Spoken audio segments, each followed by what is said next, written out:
8% in the month just ended. We'll have some analysis on that for you during the course of the program.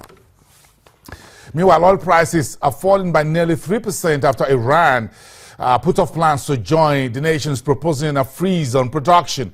Oil Minister Bijan Zanganeh said Iran would only join discussions to cap output after Tehran's production reached 4 million barrels per day. In February, Saudi Arabia struck a deal with Russia and other OPEC nations to freeze oil output at January production levels. But Iran wants production to hit pre-sanction levels before any stocks can get started. Brent crude prices fell 2.7% to $39.32. Oil recently rose above $40 per barrel for the first time late last week in 2016. Look at the markets now in Asia, trading in negative territory after Japan's central bank, or the BOJ, left its monetary policy unchanged and gave a slightly less positive outlook for the economy.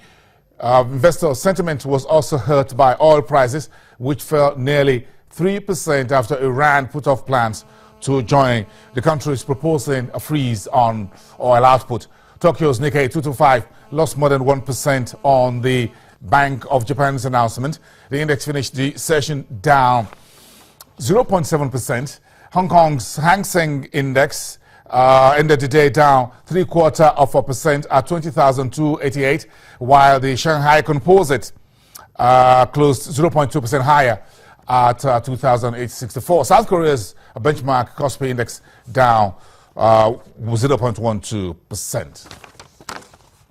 Let's look at how markets are shaping up today in Europe. Let's bring in Javier Aguirre, who is DWTV financial correspondent for Channels Television, live from the Frankfurt Stock Exchange. A number of geopolitical issues to consider. Today's Mega Tuesday at the U.S. campaign trail. Russia starting the pullout of its forces from troubled Syria, while North Korea's leader has ordered tests of a nuclear warhead missile.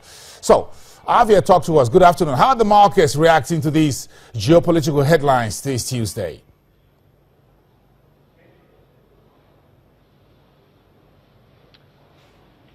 Hi, Wilson. Well, what we are seeing in the markets right now is a reaction of a lot of caution in general, because many of the issues that you just mentioned are widely unforeseeable. You do not know how they are going to develop, especially, of course, the elections in the United States. We know that investors want to see stability, and the problem is that since we do not know what the Republican Party is going to look like in the very near future, that, of course, might have a negative impact on how the financial markets develop. You also have to take into consideration that the Republican Party has very old and very influential ties to many of the oil companies, which, as we know, are also leading. So depending on how that nomination develops, we will probably see a little bit of an impact, especially in the United States. As for the geopolitical tensions and the situation in Syria, of course, it keeps critical. Nothing has necessarily changed in that matter, and investors still are just eyeing and seeing what is going on,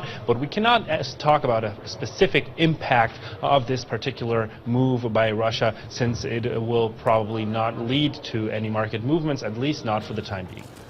Oil started to rally last week, $40 a barrel. Now Iran seems to spoil the party. Discordant tune between Russia, Saudi Arabia, and Iran says no freeze on its own output until the pre-sanctions production levels are met. Do you think investors are still holding energy stocks in their portfolio? Are they seriously worried about Iran's position as a major oil producer in the Middle East and the entire OPEC, non-OPEC conversation?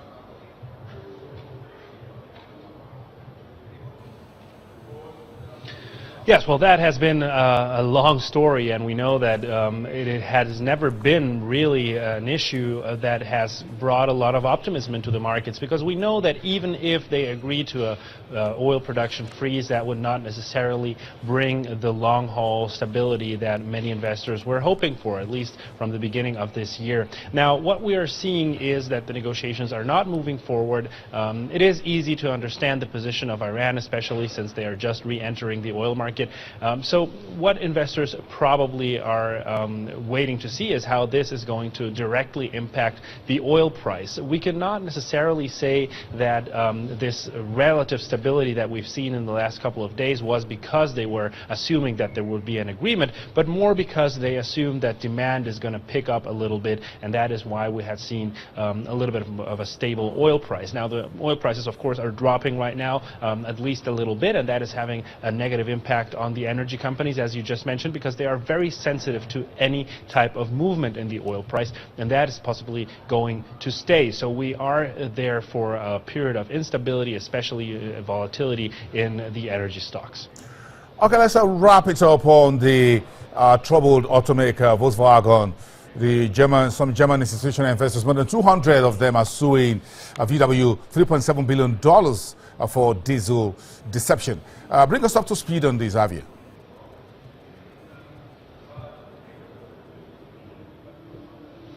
Well, to put it very briefly and simply, it is just getting worse and worse for Volkswagen, and that is something that definitely is causing a lot of concern, not only because this is a lawsuit that will further impact the company financially, but because those who are organizing this lawsuit are financial heavyweights here in Germany. We're talking about one of the leading investment brands that is also participating. So this means that there will be a lot of trouble for Volkswagen coming in the days ahead, especially since investigations that have been ongoing are starting to show pretty clearly that VW knew exactly what was going on and covered it up. At least that's what the investigations for now allow us to assume. Of course, we cannot be sure until everything is officially confirmed.